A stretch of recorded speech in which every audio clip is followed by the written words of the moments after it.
The starting point for this IFAB finance project was that it's been estimated that the deforestation and forest degradation has been a major cause with major impacts on the greenhouse gas production and climate change.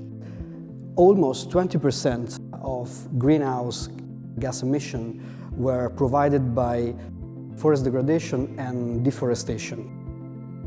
So companies that are sensitive to deforestation can make use of basically two different paths in order to improve their situation. So they can either buy carbon credits, like we buy things in the market basically, or they could produce and finance projects in the developing countries, for example.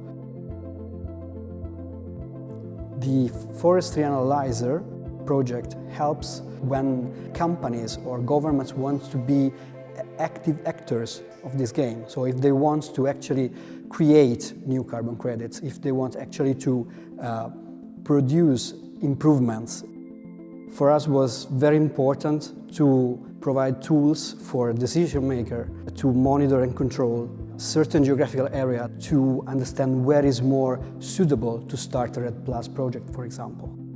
The main goal of Forestry Analyzer is to calculate the baseline of a specific area in the globe.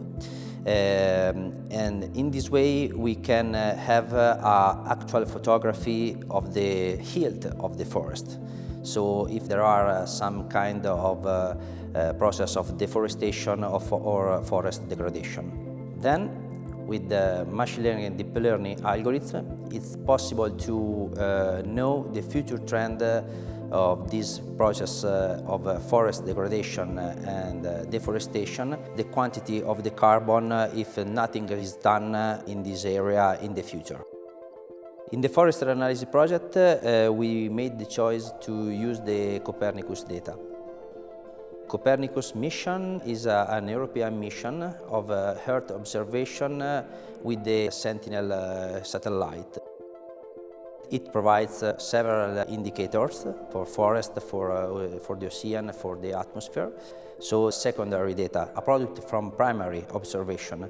The main advantage for us to use this kind of data is that we can work deeply in the development of machine learning and deep learning algorithms instead of working on the primary data, so the direct observation from satellite.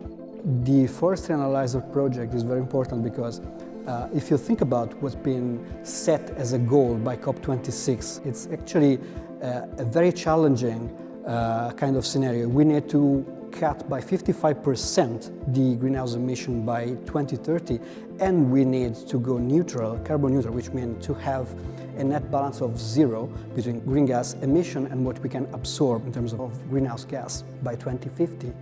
What we want to provide is a tool for the decision makers, which are politics, governments, but also big companies that can have a huge impact on this topic, to make conscious and data-driven decisions.